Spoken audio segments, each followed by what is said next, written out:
Hey composers and orchestrators, did you know that you can fix so many basic mixing problems in your mockup just by tweaking and focusing on your orchestration technique first? Today I want to share 3 tips on how you should approach orchestration, especially if you're a beginner. Hey everyone, my name is Robert Rodriguez and I'm a media composer and orchestrator. And if you're new here, I want to invite you to like this video and subscribe to the channel. And I also want to share with you my free composer reference guide. It's just going to cover the basics on how to write for some of the most popular genres in film and television music. It's gonna go over melody, harmony, rhythm, and of course, orchestration. Again, this is a free guide just for you, just for being here. So if you're interested, the link is in the description below. So there are, of course, plenty of resources out there that's gonna teach you all about instrumentation. You'll learn which instruments are woodwinds, and you'll learn which instruments are brass, and you'll learn all about the ranges of the strings. But if you're gonna wanna actually improve the sound of your overall mockup, you're gonna have to go beyond just individual instruments. You're gonna need to know how everything comes together, and this is gonna be where orchestration comes into play. So I really think that the secret or the key or the number one thing to really improve the sound of your mockups is to study and replicate scores. There are going to be 3 approaches that I want you to keep in mind when studying or even just listening to scores. Look for melodic and harmonic statements, look for the size of the ensemble, and listen to the layout of the orchestra. So if you just follow these 3 approaches, you're going to see how fast you can improve your orchestration technique and the sound of your mockups. You'll see how realistic they actually become. And remember, this is all before you reach the mixing stage. I really think that studying and analyzing scores is important because you get to see what makes your favorite music great. You get to see what's going on in the mind of the composer and the orchestrator. And if you take the techniques that are laid out in front of you, you can implement it into your own music. And by doing so, you are actually learning and growing as both a composer and orchestrator. So first, you're going to be looking for melodic statements, countermelodies, and background harmonies. Oftentimes, a piece of music is just not as difficult as it might sound to your ear or seem on a page. Now, I'm not saying that there isn't difficult music out there, but we can break it down into those 3 smaller chunks: the melodic lines, the counter melodies, and the harmonic movement. Remember, orchestrating takes a smaller, condensed piece of music and expands it for a larger ensemble. So this is where reading scores can really come in handy because you get a visual of who gets what, who gets the melody and who gets that harmony. And this is where you can use music theory to really analyze each bar of the music. Next, make sure you're looking for the size of the orchestra. Almost every piece of written music should have some kind of instrumentation page. This page is going to tell you exactly who you're writing for and how many players you need per instrument. This is going to be important because if the instrumentation page calls for 6 French horns, you'll kind of get an idea of how that sounds. So let's just say you're creating a mockup expecting the sound of 6 French horns, but the sample that you're using is only 2. You're going to be pushing that expression and modulation to a point where it just doesn't sound realistic. The power that you're expecting just isn't built into the samples. Let's go to brass. Let's go to the sound of 6 French horns and the sound of 2. Let's just go legato. So this is going to be the sound of 6 French horns.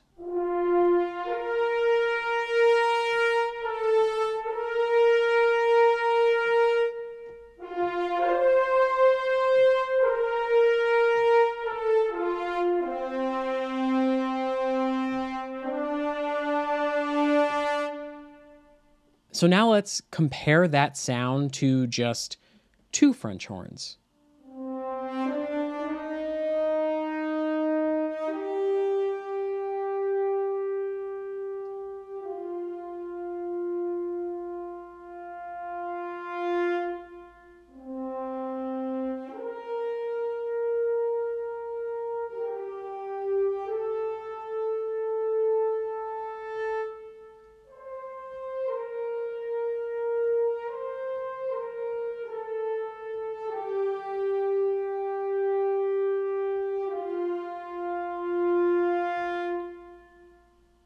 the power is just not the same when you compare that to 6 French horns. So it's important to really understand the size of the orchestra that you're writing for. Now imagine that you're using a 3 trumpet ensemble sample. If the music were to call for those 3 trumpets to split, so each trumpet has its own individual line, but you're using a sample that is 3 trumpets within one, you just created 9 trumpets in your ensemble. So let's take a look at an example of that. So right here, this is 3 trumpets within one patch. So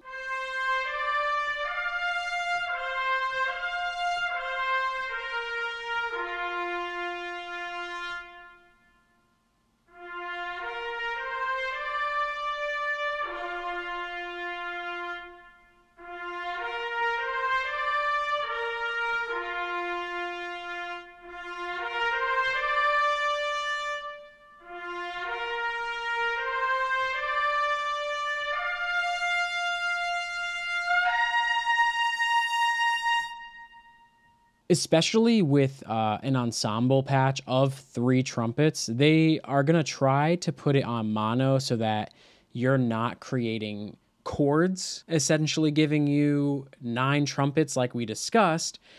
But it does give you the option to go poly. So this 3 trumpet ensemble patch,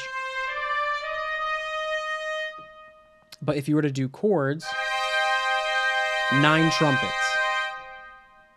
In order to compensate for the split so that each trumpet has its own line, you might want to look into maybe like a polyphonic legato solo or articulation patch, but something where you have control over each trumpet. So you're not creating 9 trumpets in your ensemble, but rather stick with the 3. So that's a softer, quieter, but more realistic sound compared to the 9 trumpets that we had before.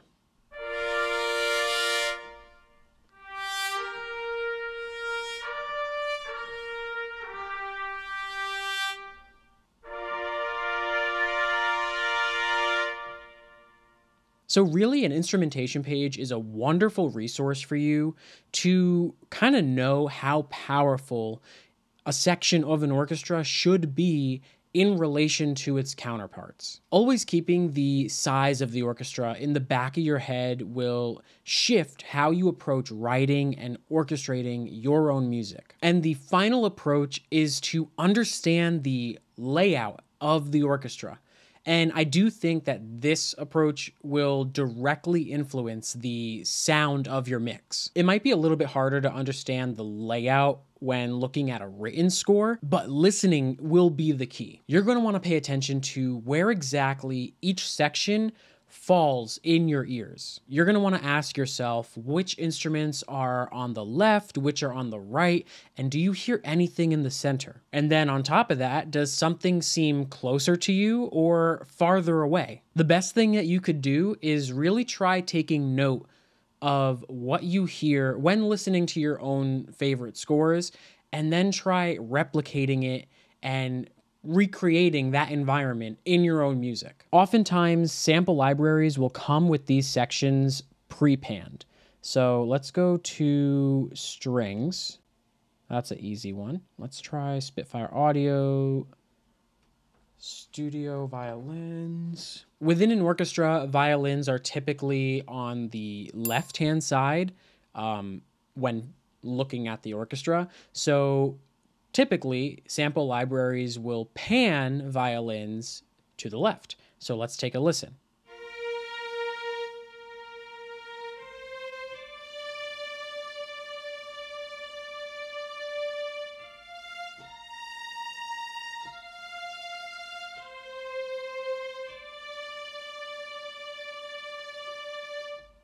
So you'll probably have noticed, especially if you have headphones on, that the violins were kind of playing on the left-hand side. And then if we were to go to maybe like cello or basses, let's just go cello. The cellos are typically on the right of the orchestra. So this will probably be pre-panned over to the right.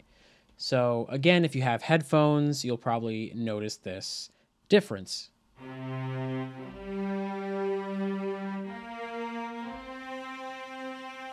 So you kind of hear it on the right, a little bit in the center too.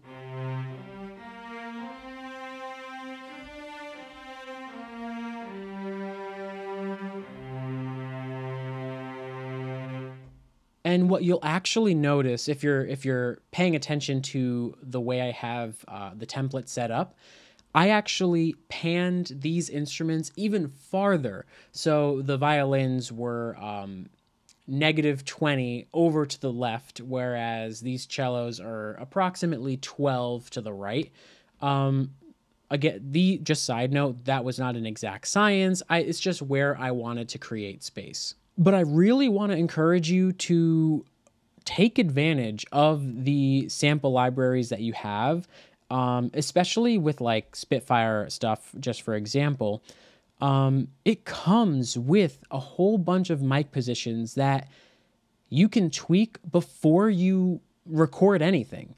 You can create a sound that you want right from the start without having to rely on a mix to fix things later. So right now we were just using the tree mics, but you can focus on close-up mics, or if you want that ambient sound, that farther back sound, you have mics for that as well.